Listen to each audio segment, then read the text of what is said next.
So something occurred to me yesterday when I was in Heroes Tavern. I just got this this amazing Crystalmancer profile picture that I will probably never use, but I like that it's in the game for the people that love Crystalmancer. That is not what this video is about.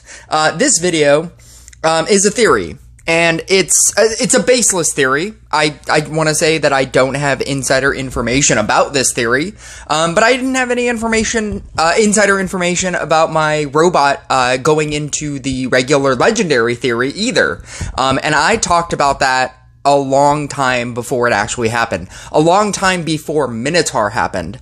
And the reason why I talked about that one was because when I was looking at all the events, it looked crazy. There was like 3 in 1, and then there was 2, and then there was 2, and then like 2 of them had a hero, and then 1 of them didn't. And so it made sense to me that they were either going to go in one of 2 directions. One, they were just going to keep adding to, whenever they kept introducing bigger and better legendaries into the pool, that they were just going to keep putting them in event units, and then just have just all of the event units be the best units, and just be, at some point it would be like 5 heroes in Royal Trials, and 5 heroes in Mirror Match, and 5 heroes in Rush for Glory. But at that point, you would have like an infinite excuse to always put money into it. But at the same time, you would never be able to catch up, and I think people would eventually get angry at that. They'd be like, oh, I'm working on this, like, Spirit Master, and now you just added Genie, and now I have to, like, I'm not even done with Spirit Master, and now I have to wait for Genie, and people would just be angry at that. So, I think what they did at 2 and 1 hero is very good. And I theorized that Robot was, like, the longest standing hero. It's not even that great. And it was from the original first event, and having Robot, Spirit Master, and Genie just looks insane, because then you'd also have now Fortuna. It just looks insane. Like, what if they made that just like a regular legendary, and they just, this unit is so old, it's basically nothing, right? And so then I came up with the theory that they were going to do that, and then they did it with Minotaur, and then they did it with Robot. And here's my second theory. So I was in Heroes Tavern, and I was just going through this, and I wanted to see like where the next legendary was, and it's obviously right here at 2100. And this is the new legendary pool, and you actually have to scroll down. Actually, you have to scroll down even more, because now Robot and Minotaur are now also in this pool.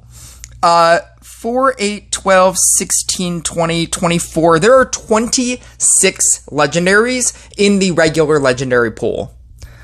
That seems like a lot of legendaries. And if they keep doing this cycle of things, they could keep doing this, where, like you go from event units, and, like once they introduce a new event unit, theoretically, now that maybe they think that 2 event units per event is a good number, because aesthetically it looks pleasing. They're like 2 in 1, 2 in 1, 2 in 1, right? And I feel like if they add in another event unit, because they will, they will add another event unit. I think the next one to go might be Spirit Master. I think or it might be Tesla. In all honesty, actually, it might be Tesla. I don't think Tesla's that good. That's for another video, though. I think it might be Tesla. And if they then decide to make another new event unit, put it into, let's say it is Tesla, put it into Mirror Match, and then move Tesla into regular legendaries, then you'll have 27. You'll have the potential possibility of drawing 27 different cards. And this presents a new problem. The new problem is that when you pull legendaries, now your legendary pool is so large that you will not get things that you want. Obviously, that pushes Laboratory of Experiment to be better, but having 27 legendaries, it just seems like a lot. So here's my new theory. And if this ever comes true, you can come back to this video, be thankful that you watched it, and you know, give me the shout out whenever it happens, and be like, I remember when you said this. My new theory is that all of these legendaries are not great. And I'm not even talking about like things without talents, like a Hex. I'm talking about like a Demonologist. Like a Demonologist is not great. A Stasis, or no, you know what, that is great. A Demonologist, a Boreas, right? What else is not great? Corsair without talents isn't great. There are just like a couple of things that even at legendary rating, people just don't use, and people would rather just not do anything with. What if they downgraded legendaries from legendary to epic? What if this pool became so big that they then started being like, you know what? Nobody uses Demonologist in any deck ever. Like nobody likes Boreas, or the only people that like Boreas are people that are in like lower leagues. What if we just made these cards epics as opposed to legendaries? And I know that sounds like a crazy thought, but I feel like it probably sounded like a crazy thought when I was talking about Robot being pushed into regular legendaries because nobody cares about Robot anymore. And I felt like people would just be like, oh, everybody cares about Robot. I always go into Robot Shaman decks. It's like, yeah, but it's not good. It's not a good deck. Like, I get that people lose to it, but the Sea Dog version of that deck is infinitely better. What if they decided to take some of these legendaries that are either bad or they just refuse to update and change and make them feel like legendaries?